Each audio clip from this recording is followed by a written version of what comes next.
বিরোধিতা করব সরকারের। আমি ব্যক্তিগতভাবে সুমন ভাই কি বলতেছে পুরো ভিডিওটাতে দেখবেন এবং আপনাদের মতামত কমেন্টে জানিয়ে যাবেন। আমরা ভালো মানুষদেরকে দাম দিতে জানি না, খারাপ মানুষদের পেছনে গিয়ে তেল মারার অভ্যাস আমাদের বাঙালিদের। তাই এই ধরনের ভালো মানুষদেরকে মেরে ফেলার জন্য আমরা পায়তারা শুরু করেছি। পরিষ্কার করতে চাই মাননীয় স্পিকার, যে আমরা হচ্ছে গিয়ে বিরোধিতা করব সরকারের।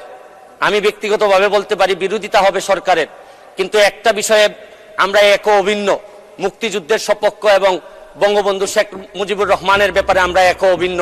এই ব্যাপারে আমাদেরকে আলাদা করে দেখার কোনো সুযোগ নাই মাননীয় স্পিকার।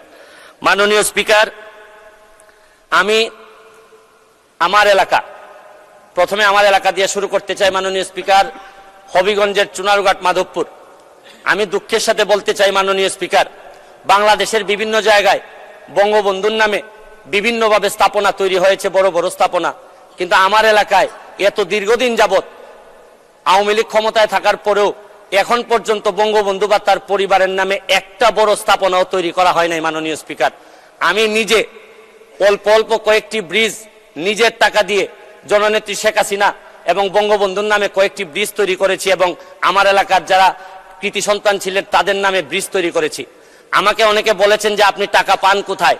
আমার এলাকায় আমি বলছি যে আমি টাকা পাই কোথায় এটা জিজ্ঞেস করার আগে মাননীয় প্রধানমন্ত্রীকে জিজ্ঞেস করেন যে উনি বাংলাদেশের উন্নয়নের জন্য এত টাকা পান কোথায়। ইতিহাসের যে উন্নয়ন উনি করেছেন এইটা তো আগে বাংলাদেশের ইতিহাসে কখনো হয়নি। আমি একটা জিনিস বিশ্বাস করি, আপনার হৃদয়ে যদি দেশপ্রেম থাকে এবং আপনার রক্তের মধ্যে যদি বাংলাদেশের জন্য কিছু করার ইচ্ছা থাকে, তাহলে টাকা কোনো সমস্যা হয় না মাননীয় স্পিকার। এটা প্রমাণ করেছেন আমাদের জননেত্রী শেখ হাসিনা, এটা প্রমাণ করেছেন যে চাইলেই এই দেশকে বহুদূর নিয়ে যাওয়া সম্ভব মাননীয় স্পিকার।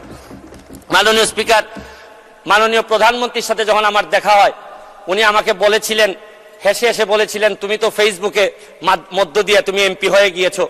আমি একটা জিনিস পরিষ্কার করতে চাই আজকে মাননীয় স্পিকার, যে আমি ফেসবুককে ব্যবহার করে হয়েছি, কিন্তু একটা জিনিস, বাংলাদেশটাকে যিনি ডিজিটাল বাংলাদেশে রূপান্তরিত করেছেন, আর এইটার প্রোডাক্ট হচ্ছে গিয়ে আপনার ফেসবুক।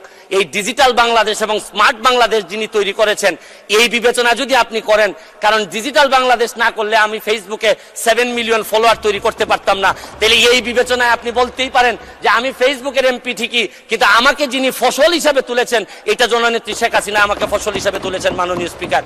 তো বলি নির্মাণ হয়ে গেছে অনেক আগেই, এই ডিজিটাল বাংলাদেশের ফসল অলরেডি আমি এমপি হিসাবে এই মহান সংসদে অলরেডি চলে আসছি মাননীয় স্পিকার। মাননীয় স্পিকার, আমি আরেকটা জিনিস আপনাদের